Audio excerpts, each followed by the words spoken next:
Why is daily introspection necessary for you and me? If you are not careful, your valuable time, which is your asset,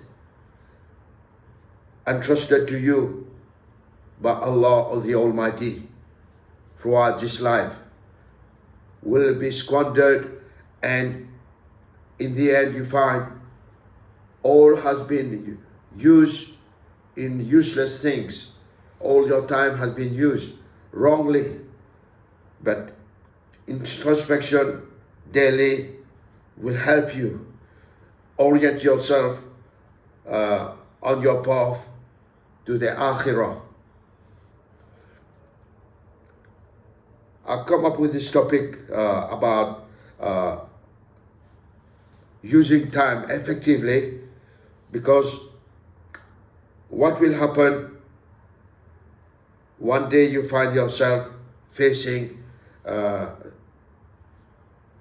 consequence of Sakratul Maut.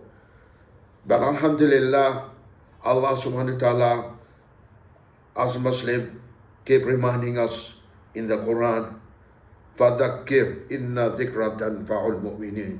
Do remind, for indeed reminding in the remembrance and reminding others is beneficial for us.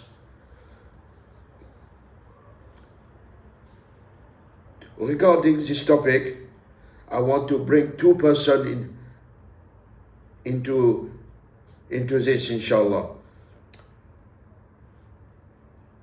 Because these two persons will tell you whether you will have a good ending or a bad ending. Allah knows best. وَالْعَاقِبَةُ لِلْمُتَّقِينَ. It's in the Quran where Allah is saying, the good end belongs to those who are conscious of Allah. These two persons which I'm referring to, one is Saddam, late Saddam.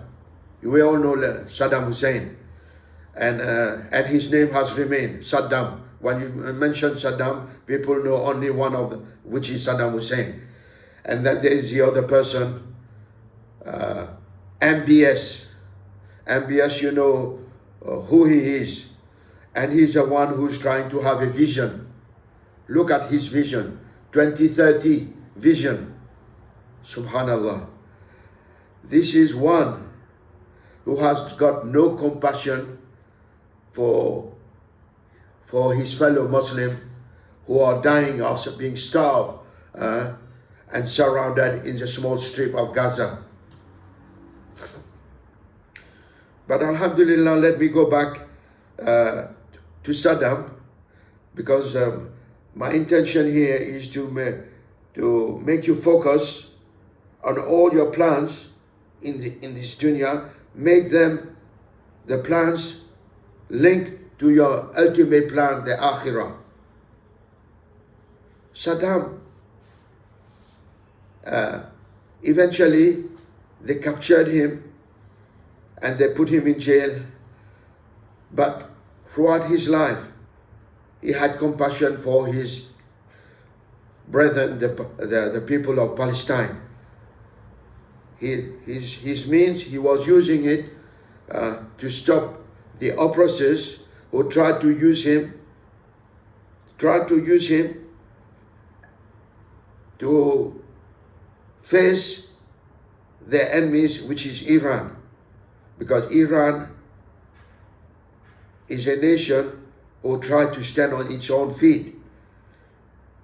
So they don't like it when we humans, we become independent and stand on our own feet. But Saddam, he used the means and his weaponry, he used it against the oppressor, Israel. So this is a lesson for us. So what I'm trying to bring you to is, in the end, when he was captured, he was brought to the dungeon where he was going to be hanged.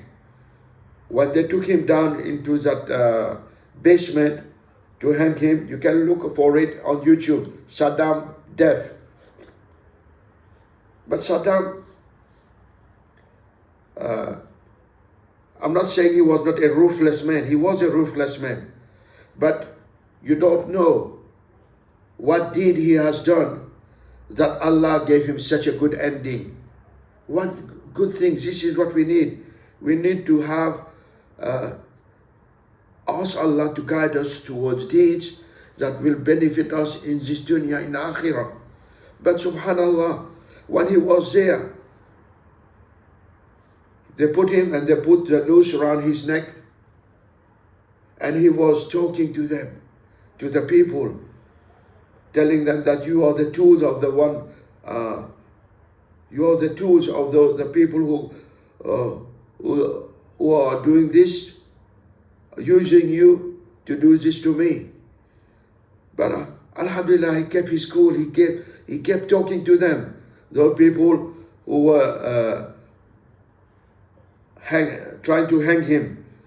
So these people were taunting him, mocking him, but he kept his cool and he kept talking back to them. But in the end, they put the cup over his head. Look at it again in YouTube, Saddam death, and then they put the noose around his neck. But before that, they put the cup over his head. No, I think they did not put the cap over his head.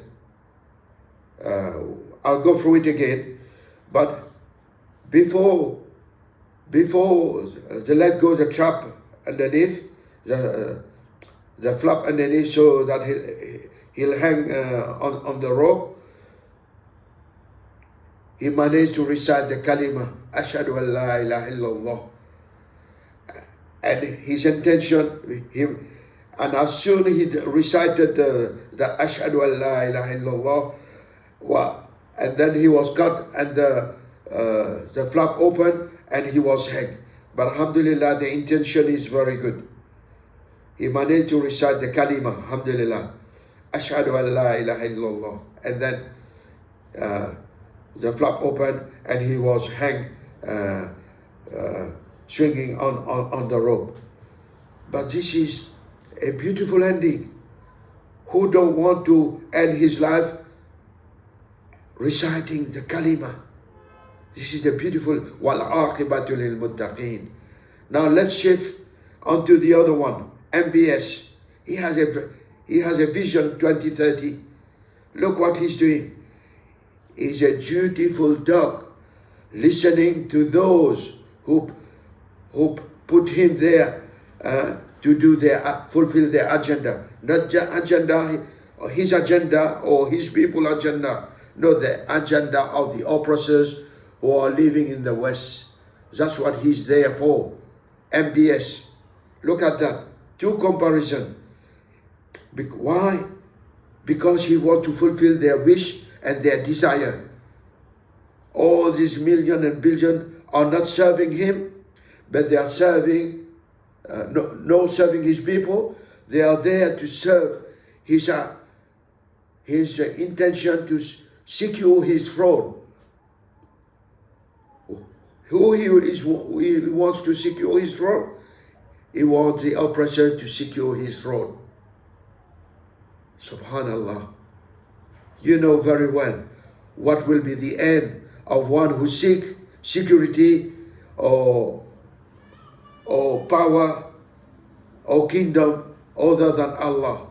If you want other than Allah to secure your throne and your power, what will be your ending? Wal aqibatu lil muttaqin. Look at Fir'aun. What was the end of Fir'aun? If you want to go in the footsteps of Fir'aun, your ending will be really bad. The whole ummah is making dua against him. Ya Allah, don't let the oppressor thrive. In the end, he will taste the bitterness and the frustration and the end which Fir'aun tasted. This is the end which is awaiting him.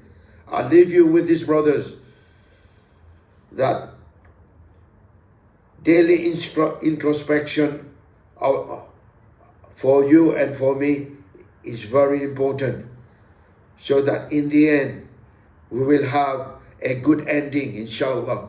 This is what we need. We need to have a good ending in this life and be able to receive the kalima, inshallah, before we leave dunya. Allah subhanahu wa ta'ala says in the Quran that those who strive, وَالَّذِينَ جَاهَدُوا فِينَا لَنَهْدِيَنَّهُمْ سُبُلَنَا وَإِنَّ اللَّهَ لَمَعَ الْمُحْسِنِينَ. Those who strive for our cause, we shall guide them onto our path. Indeed, the good end belong to those who do good. I leave you. Wa sallallahu ala nabi Muhammad wa alihi wa sahbihi wa man tabi'ahu bi ihsanin ila yawmiddin.